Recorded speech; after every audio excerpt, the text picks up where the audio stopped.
Welcome to the final episode of Canada's Worst Driver. For far too long now, the most pathetic motorists in the entire country have been living and learning at our driver rehabilitation center.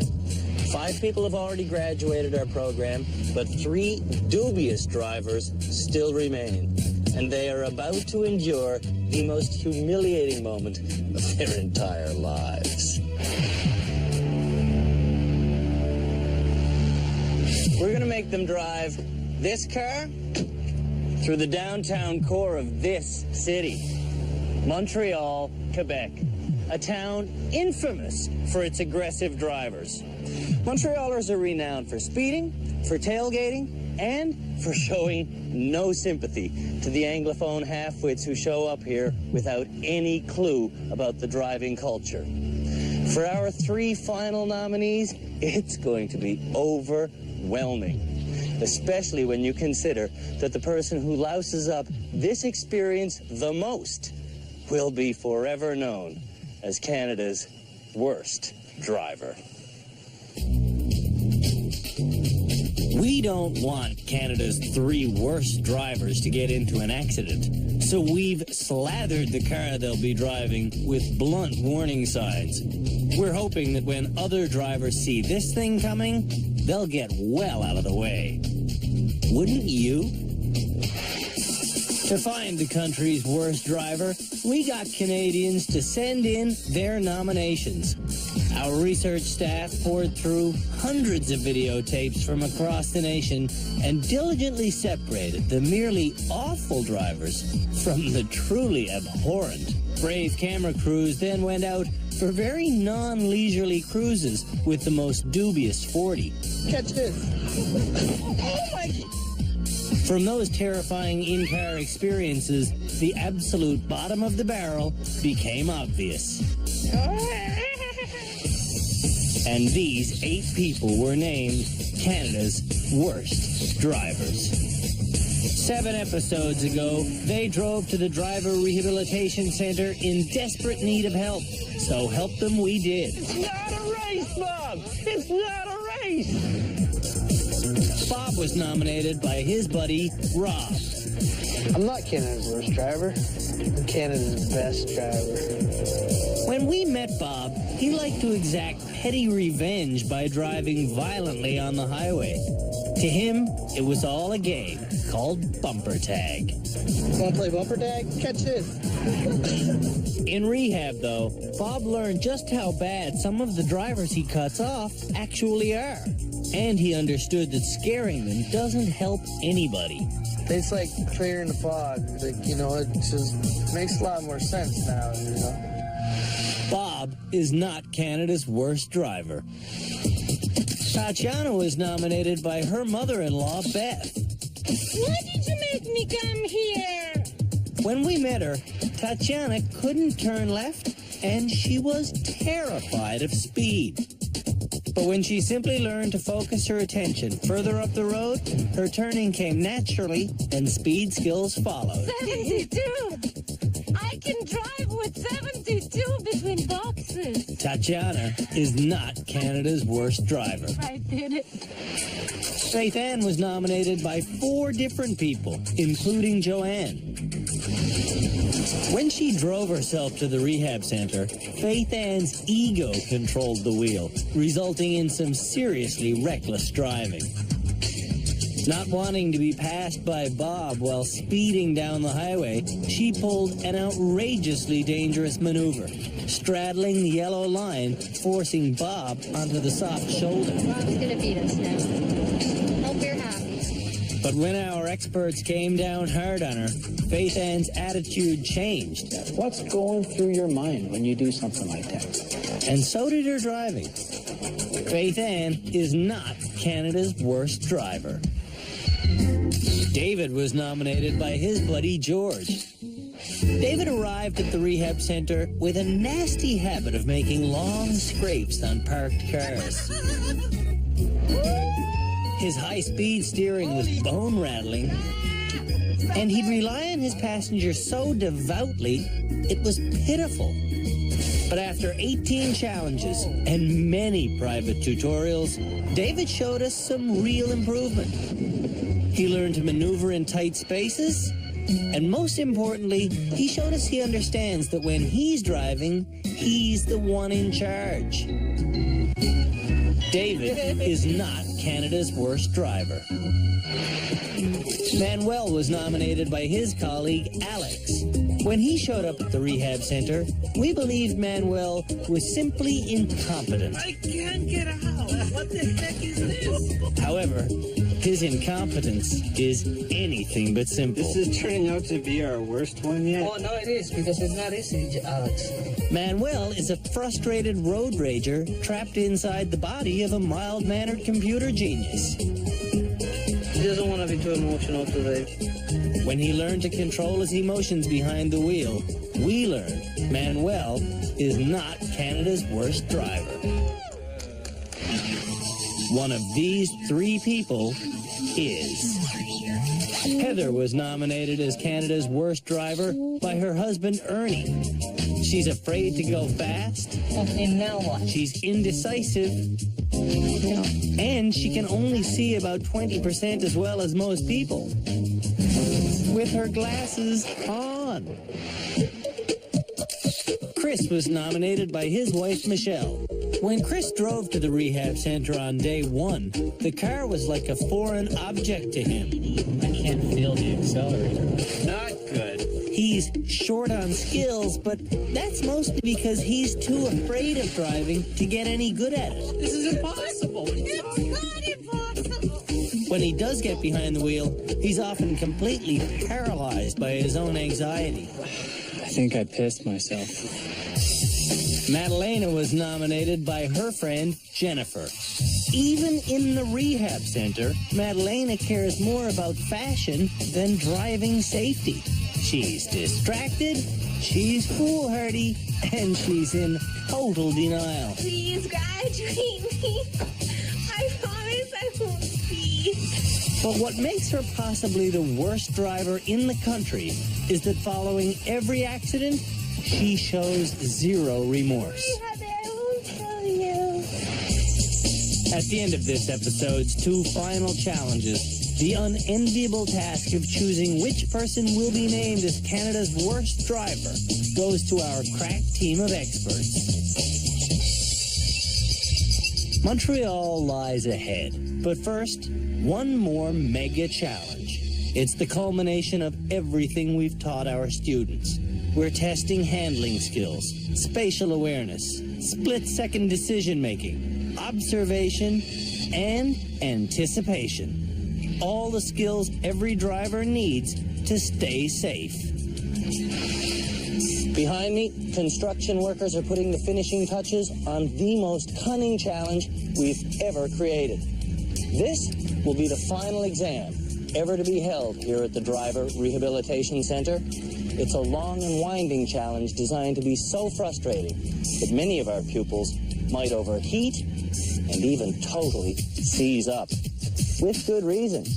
After all, a bad performance today could result in a lifetime of humility and red-faced shame. For the biggest challenge of their driving career, we broke the biggest car out of our lot. This course is wider than we make most of them because we're hoping they go fast. We're trying to prepare them for this trip to Montreal. After the opening straightaway gets their hearts pumping, they'll have to calm down enough to make it through this tight squeeze. Then they have to get up to 60 kilometers an hour while driving between a hallway of hay bales. At the end of the straightaway, an emergency stop is mandatory. Then it's time to reverse. Ramping up the pressure will be our beeping road rager. Reversing this car while being pursued makes me kind of feel like I'm in a 1970s crime series. Go backwards at a rate of knots. Driving forward is the same as driving backward. Look where you're going and you'll be fine. Next, it's a tightly measured U-turn through an intimidating hallway of obstacles while still going backward. Slip into a parking spot, turn the wheels hard left, and head forward to thread the eye of the needle. Staying between these boxes, drivers once again have to reach a minimum speed of 60. As they advance, the gaps between the boxes shrink. My adrenaline is surging. The next part of the course tests how well the drivers understand the relationship between momentum and friction. Or, in layman's terms, we're going to see if they can make it through a mud hole. I made it through, did I? Come on, stay going, you. On the last straightaway, there's a door prize no one wants. If they hit that, they're in deep trouble. And a puddle that could sink someone. Big water hazard. Woohoo! Bit of hydroplaning action on the left side. Come around the thing. Our road rager is back. And now run the final little eye of the needle to me. To end this course, they must come to a complete stop with their bumper touching my leg, but breaking no bones. And that is the final exam. First up for the final exam, Madalena. In her real life, everybody around her knows Madalena's a horrible driver. Everybody's like, oh my God, that's the girl that hit the Great Canadian Bagel. But she's still in total denial. I don't think I'm Canada's worst driver. Absolutely not.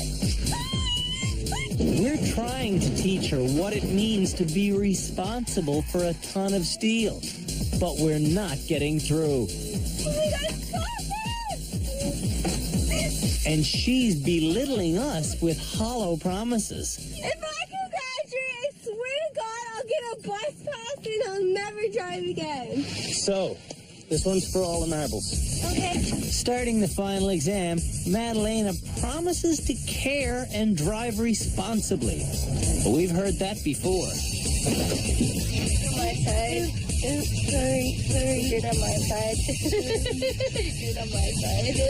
Up to 60 and break at the last possible hay bale. Madalena almost hit 70.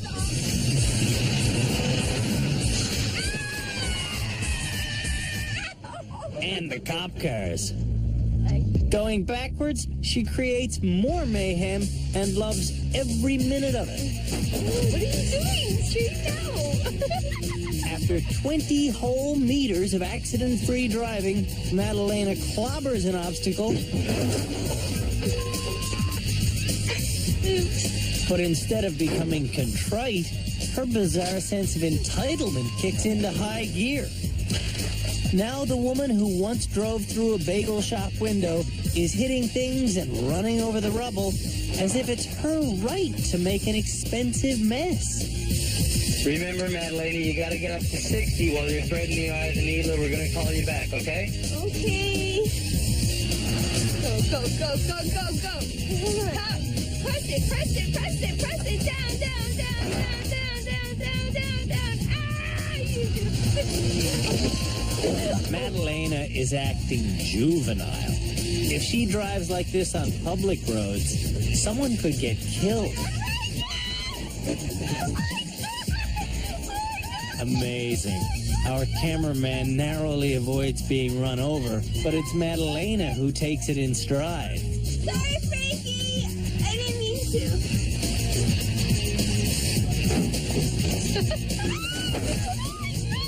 Coming to the finish line, Madalena seems quite satisfied to have set the bar extremely low. Are you ready to go driving through the streets of downtown Montreal? Can we go shopping? You can do whatever you want as long as you don't crash. Okay. Our experts think Madalena needs to keep her mind on the business of driving. Do you ever get nervous about your exams? How do you act when you get nervous? Do you laugh when you're sitting in the auditorium writing an exam? No. Okay. You do it the final exam. Yes. You're hitting signposts, crates, rims, and you're laughing. And I'm concerned for your welfare. Okay. I feel like I'm talking to a girl that's in grade 9 who is unwilling to take any responsibility. And so that's why I'm so annoyed, because I'm thinking, I know she can do this, and yet she continuously does things to show us that she can't. You need to grow up. You know, I think that's my biggest thing, is that you just act like you're 14. Can our other two motorists possibly do any worse than Madalena? Well, of course they can. They are Canada's worst drivers.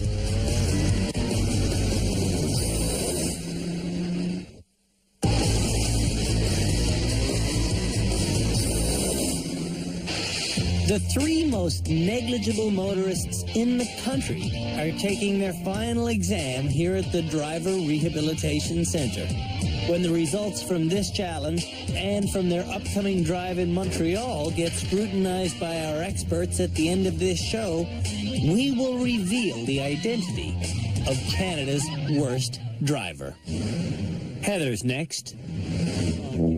Heather's not what you'd call a fast driver. When I was saying keep going, you were braking. And one of the reasons for that is as clear as fog. Her eyesight is seriously substandard. So that is 2100. Back in the middle. Heather's a drifter. You missed the middle. She's a hitter. And she's a person who hates this big green monster of a car. For her final exam, Heather has her game face on. Here we go, Heather, for real. Go! Heather's taking no prisoners. Yeah, except Ernie. Slow down. Slow down. Coming through the parked cars, she bounces like a pinball. Why won't these people stop hitting stationary objects? Now, Lauren, you gotta get up to 60. Heather makes it up to speed and has a fine emergency stop. But all of the excitement has her spooked and confused. Look out. She's reversing in the wrong direction. Good Samaritan Scott Marshall gets out of his car to show Heather the way. You gotta go there. Then Scott gets back in his car and becomes an inconsiderate road rager. Heather knows Scott is play acting, but the stress builds regardless. Instead of stopping to regroup, Heather just drives. Without a clear vision of how to handle this course, Heather breaks free from its constraints and sees that she's lost.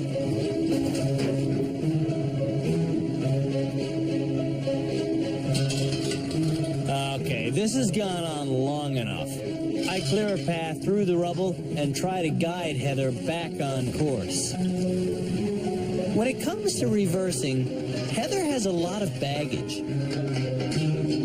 She doesn't seem to understand that when she goes backwards, the front of her car still exists. All right, Heather, you can do this. You're going to go up to 60 as you're on the needle, too, okay? Up to 60. And where do I go? Where Heather does go and where Heather's supposed to go are often very different. At least she made it up to speed. Now you have to turn this corner. That's excellent, Heather. You made it. 61. Turn hard and spin the wheel. It's hard to maintain momentum when you keep slamming into 1,000-pound hay bales. Straighten her out. Quick. Where do I go to end? Straight through these bales here. Now I have to give it up speed again? Yeah. No, all you have to do here is drive safe. Before this final exam started, our experts told me to remain positive no matter how badly the students drive. What a mess. What a mess! Hop out though. But you got up to speed. This is what I'm really proud of you for. So long it took you to really nail the gas, but this time, twice, no problem. I can do it. I have a bit more confidence. And I think that's what I'm lacking. One thing her husband is not lacking is hatred for the Grand Marquis. Do I get to wreck this now? Not yet. Oh, come on. Maybe we'll see if we can convince you to get the producers to let you guys wreck it when we're done. I hate that car. Last and quite possibly least, it's Chris. The graduate at the end of every episode has always been the person who has demonstrated the most improvement. Chris has never fit that description within the confines of a single show. Oh, that was bad. But overall, he's definitely our most improved driver. I'm not saying he's good. I'm saying that when he arrived here, he didn't have a single clue. Oh, what you did? Have you been looking at your mirrors at all? No. Go!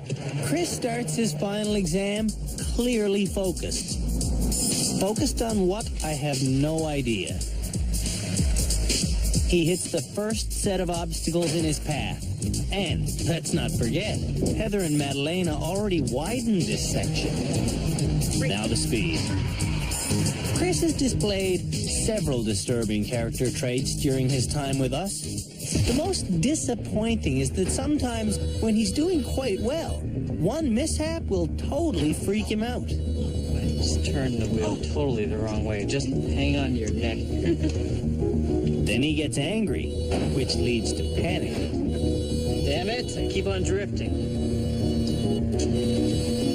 Sometimes his ineptitude snowballs like a runaway train on a fast track to hell. If Chris doesn't come back to Earth, he's going to be the worst of the worst on this course. And tonight, we're not picking the most improved. We're naming the worst.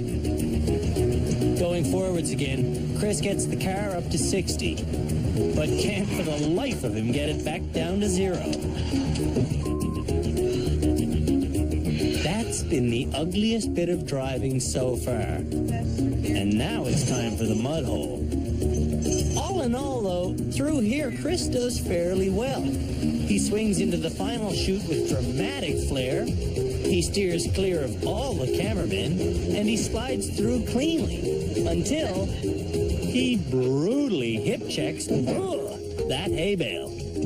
Whoa. That hip check killed the car. Car died! No, the car didn't die. It was murdered. Son of a motherless goat. Just stop the car. Put it on the brake. Okay. Put it in the park. When Chris gets out, he's got a very bad taste in his mouth. That sucked. It did indeed. But you started so well, I guess. And once you got thrown, then you were lost, eh? I got thrown and then nothing was in position. Chris can't have a meltdown like that in Montreal. Honestly, like looking at the video, it seemed like after a few things hadn't gone right, you gave up. I hadn't seen it quite at that level ever before. It's sort of like your hands went off the wheel. You were exasperated and you were kind of disgusted with yourself. So I think that is a real serious problem that you need to work on. At some point, you've got to be able to suck it up and say, okay, I made a mistake. Clean the slate, let's start over. I sure hope our drivers smarten up by the time they get to Montreal, because on their final big city test, I've agreed to ride shotgun.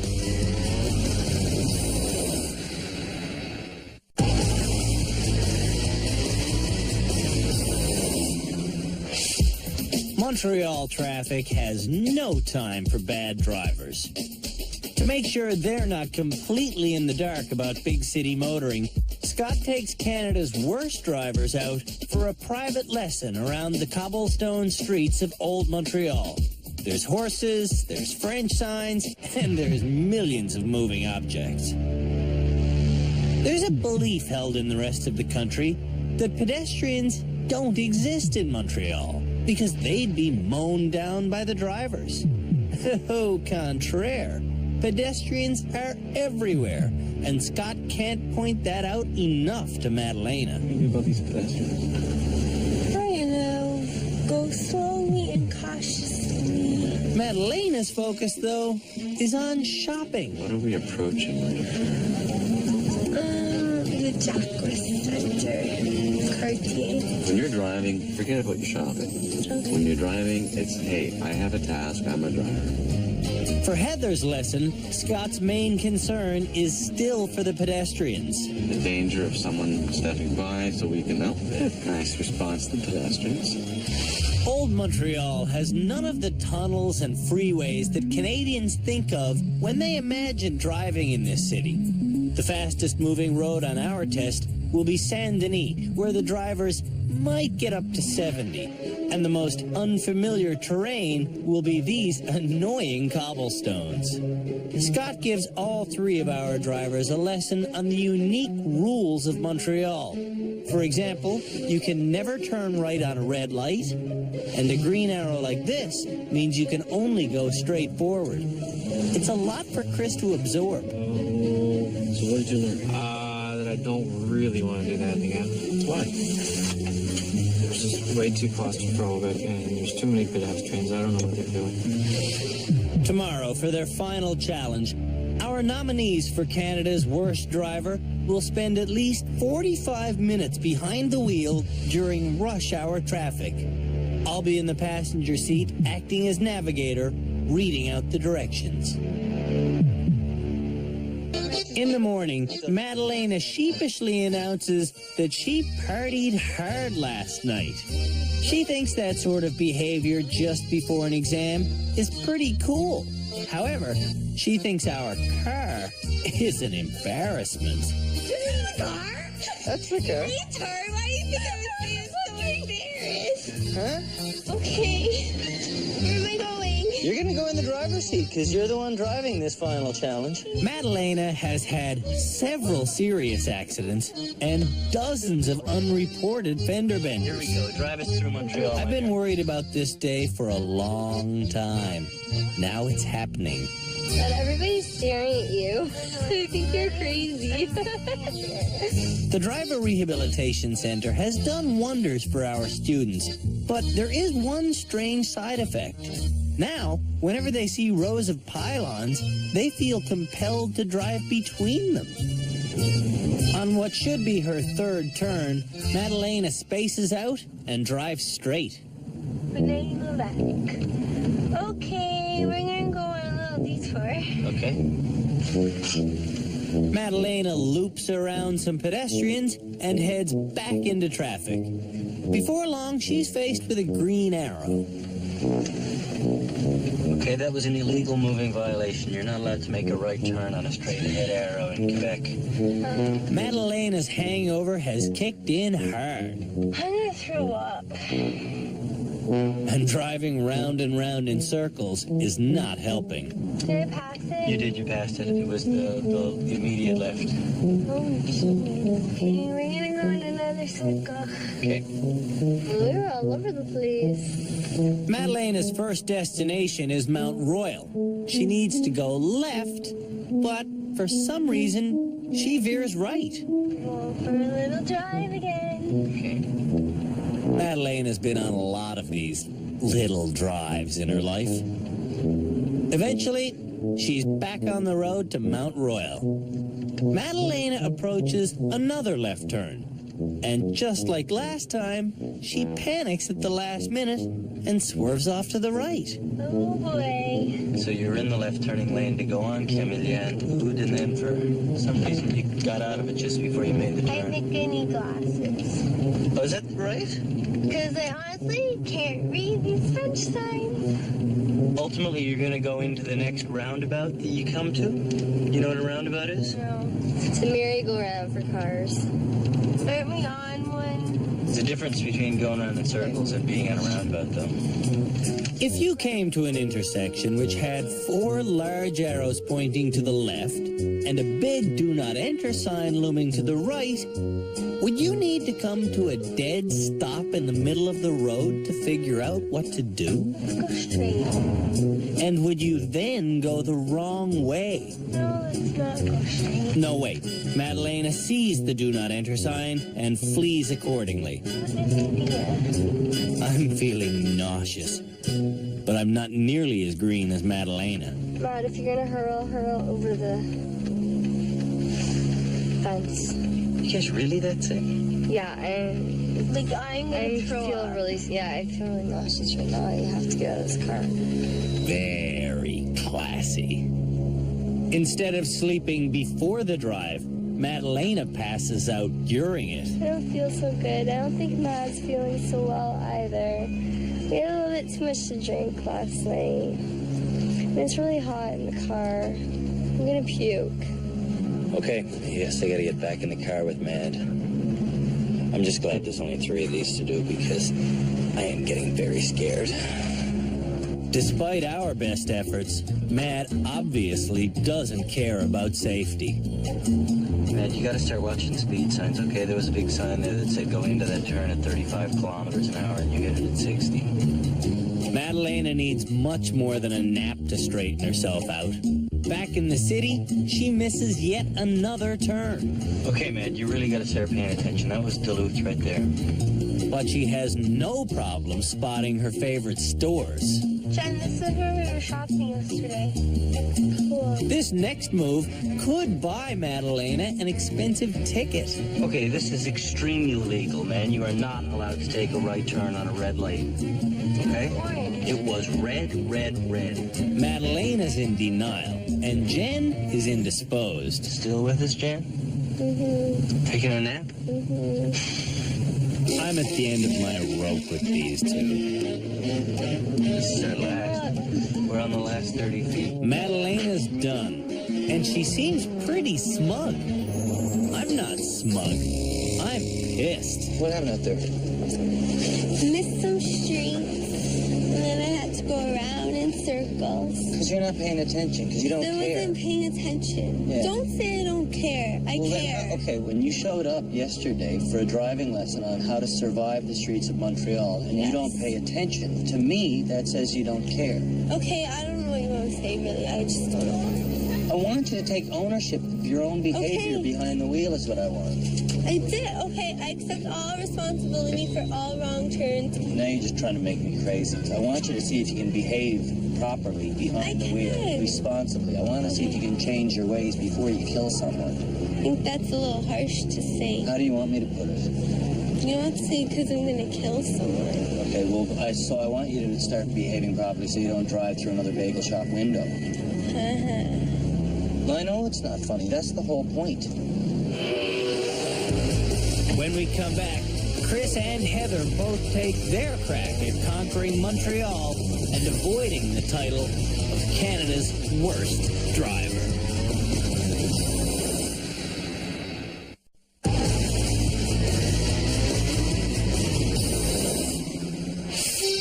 We've brought Canada's 3 most dreadful motorists here to Montreal for their final ever driving test. Who will succeed?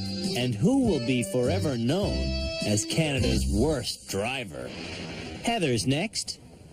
If it all goes smoothly, she'll be driving 19 kilometers while taking 28 turns. But I doubt it's going to go smoothly. And we're off.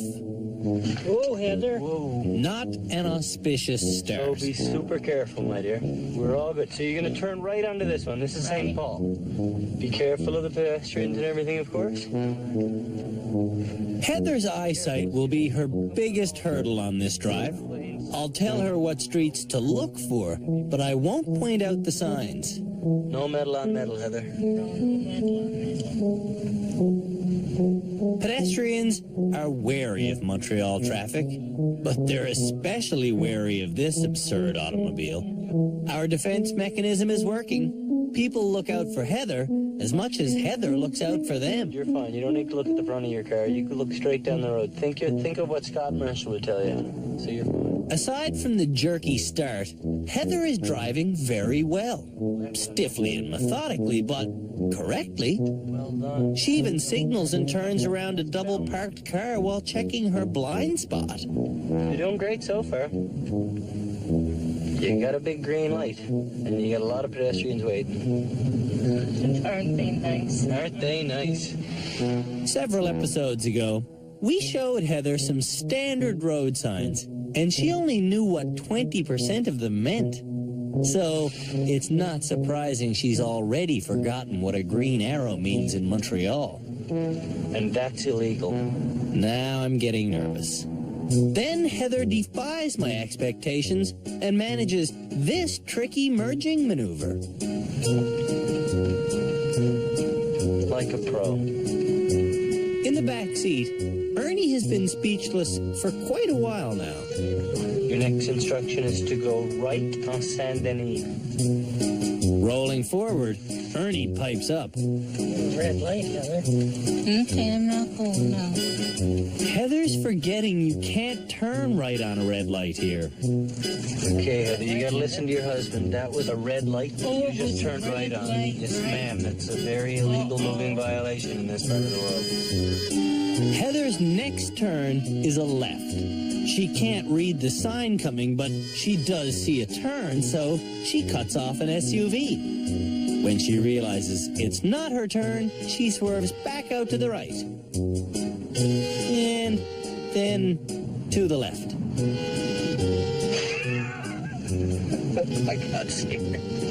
Heather survives the streets of Montreal, and more importantly, the streets of Montreal survive Heather.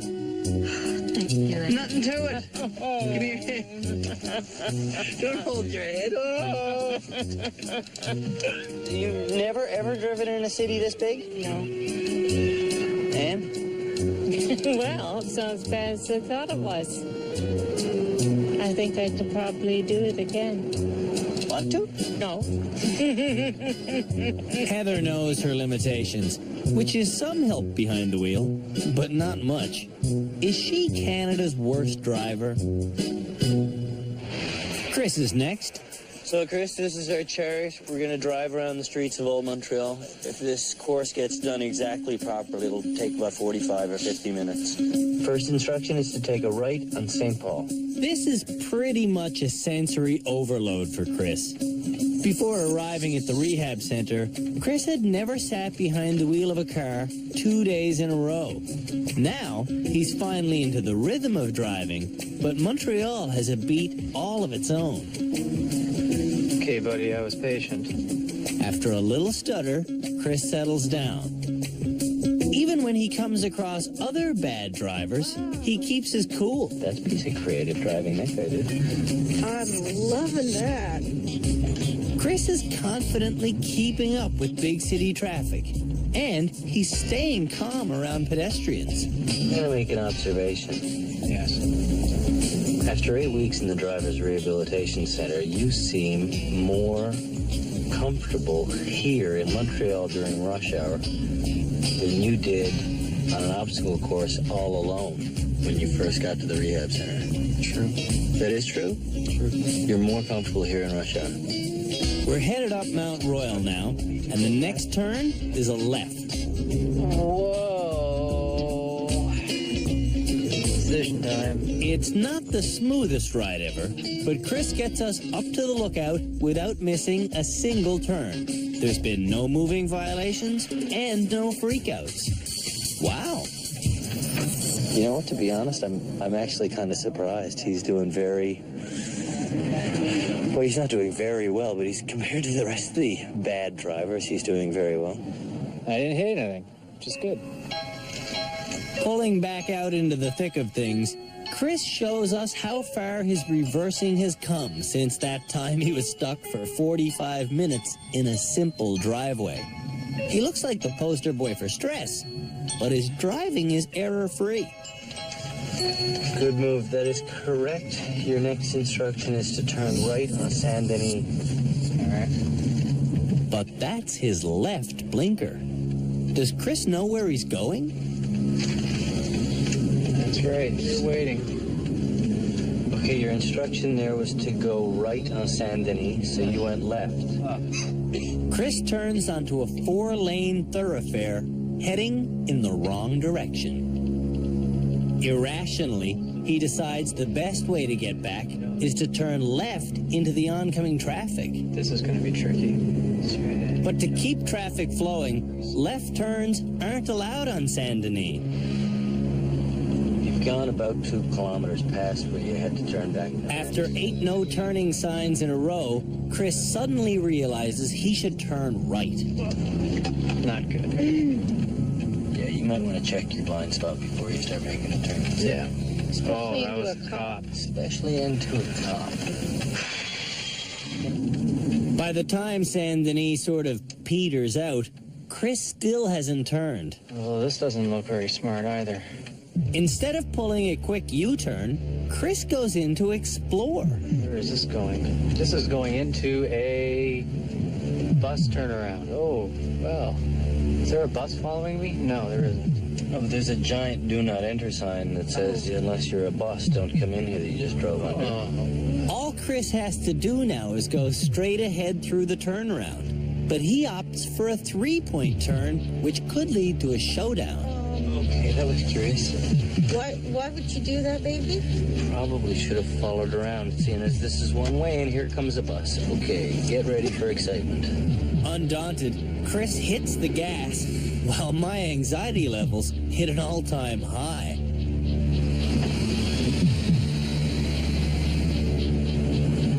I might not have done it that way.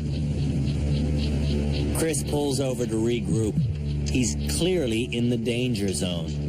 The street I just turned off of, which was Saint Denis. What? And then just continue past Memorial where I was supposed to make that right. The breather works. Chris calms down enough to drive us back to the street where it all went so horribly wrong. Okay, back on track. Michelle sees an orange light and tries to warn Chris. But Chris is missing all the signs. Okay, man, you're blowing a red light. You just blew through a red light. Oh, crap. Yeah, that's not good, Chris. I'm not supposed to let the driver smell my fear, but I stink at concealing it. There's a street sign. Where is it? Come on. Then Chris misses another turn. Well, hopefully that wasn't it. That was it. To get back on track, he senselessly pulls into a hospital parking lot. You know that the street you were just on is a one-way. Hey, you're going to just go back onto it the same way. Oh, that's right.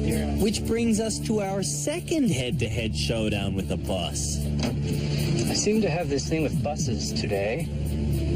Well, that was certainly pointless. When Chris gets to his final turn, he cuts off a driver who gestures at us. Sorry. I don't think he's saying that Chris is number one. If I have to pretend like I'm not afraid for much longer, I'm going to explode. Those checker flags are for you, sir. Pulling right. Chris started out well, then something just snapped. I'm ready for a beer and a taxi. And Michelle doesn't know whether to laugh or cry. I'm pleasantly surprised with the things that he has really learned and taken to heart. He's done very well. The rest of them are still pretty frightening. Thank you very much, Chris. Congratulations. We made it home alive. All right. That a wrap? Not a chance. The final judgment is still to come. After the break, we will name Canada's worst driver.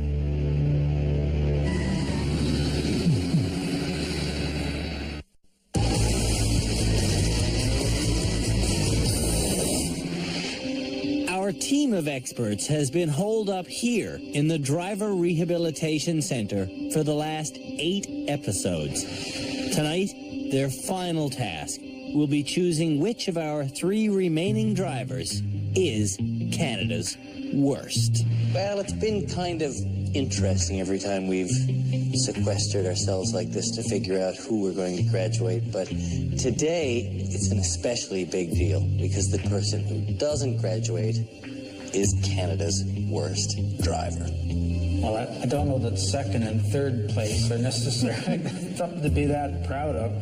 And I have to say that given that this was their final series of challenges, it's all 3 of them making the same mistakes they made in the very first episode. And Chris gives up so completely, so utterly. Like, this was with the final exam too. He just kind of puts up his hands, and you can just see the sense of failure and the sense of utter, hopelessness. Which is a nice segue into Heather, because she also made some fairly egregious errors in Montreal, but she seemed to be able to recover. Right now, Madalena's not at the position where she can recognize that even if she has bad influence, she needs to still make correct decisions. I gave all the candidates lessons in driving in old Montreal, and wanted to get Madalena's eyes further ahead and make early decisions. I said, what do you see well ahead? She pointed out 2 stores that had sales. In Chris's defense, I'll say that I think with him it's an experience issue more than anything else. We've always talked about driving being attitude, awareness, and ability. Heather has the best attitude, and probably no worse than tied for worst in terms of pure ability. Madalena has probably the best eyesight and best vision, but she's got by far the worst attitude. And Chris has no awareness whatsoever and not much ability, but his attitude too is a little better. So we've got, they're all bad for different reasons. Tough choice. Yeah, I don't know how we're going to figure this out. All 3 are horrible drivers, but now we need to whittle it down to 2. This hunk of junk trophy is made up of just a few of the perfectly good car parts that were destroyed this semester at the Driver Rehabilitation Center. In just a few short moments, I'm going to shackle this piece of hardware to the soul of Canada's worst driver. But before I hand out the goods, let me just say this. 3 of you people have made dramatic improvements since getting here, but what happened in Montreal was simply inexcusable. Madalena, you showed up for your final road test without even bothering to learn what the traffic lights in Quebec mean. Not too bright. And Chris, you almost sideswiped a uniformed police officer, man, in an unmarked car. And luckily, though, you were driving a vehicle so ridiculous that he was too embarrassed to pull you over. Heather, when you did your final exam here at the rehab center, you ran into half of what you could see and more of what you couldn't.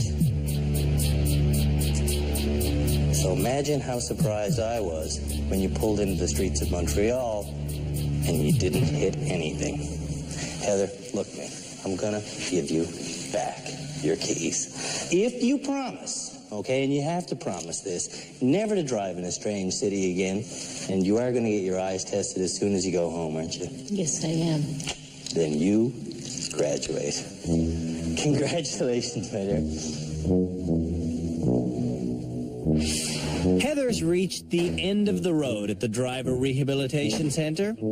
Before she came here, Heather was writing off 1 car every 2 years. And while she was here, she continued to hit a lot of things. She wasn't great at going forwards, and she was worse at going backwards. But bless her heart, she always gave 100%. Heather, be careful out there, and let us send you on your way with one last piece of advice. If ever you can go forward, go forward. Try not to back up. 2 people remain. Which one is Canada's worst driver?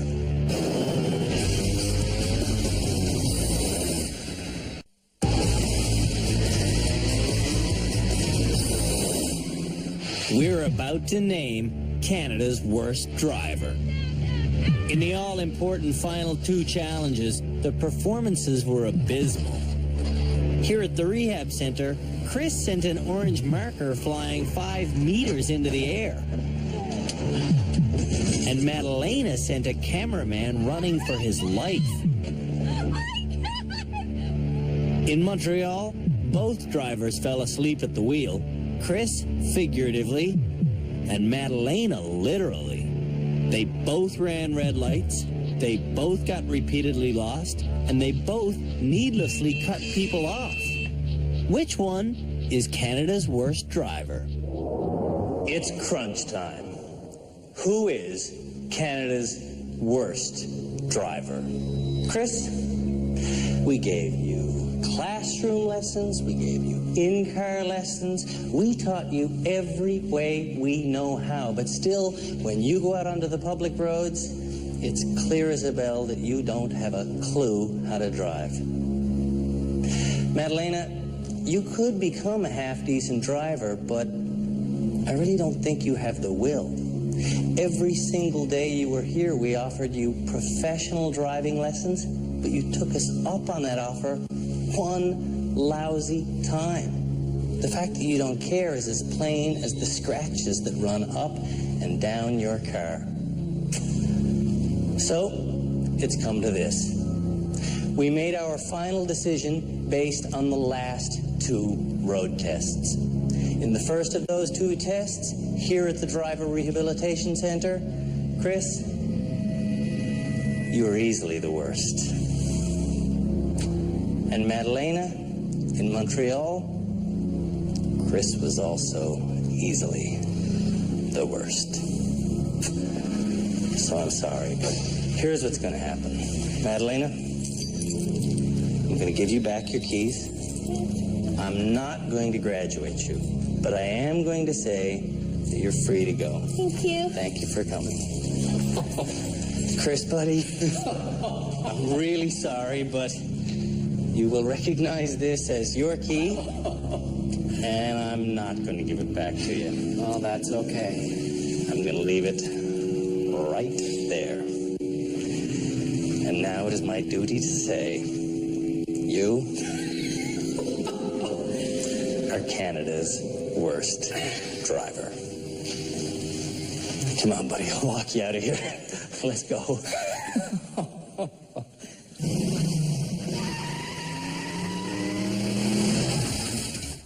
Hi, honey. It's me. How are you? That's good. Guess who you're talking to? Canada's worst driver. Stop laughing. Canada has 1 million kilometers of roads, and Canada's worst drivers are back on them. In the 6 months since this series was filmed, Madalena has become the proud owner of a flashy BMW. Is that smoke coming from my yard? I would like to thank the Ministry of Transportation for issuing me licenses. I'd like to thank my parents for buying me a car and never really getting mad at me when I hit stuff. Heather picked up new glasses with a new prescription. I think you missed that stop sign. It will be relieved to go home and not have to say that I'm Canada's worst driver. I think Ernie would have been disappointed too. Oh, Chris. And Chris, well, he's done a little bit of city driving. Good boy, stay. But he's still far too terrified to venture back onto the highway. Chris Ferguson, Canada's worst driver, but a great sport. Stop laughing.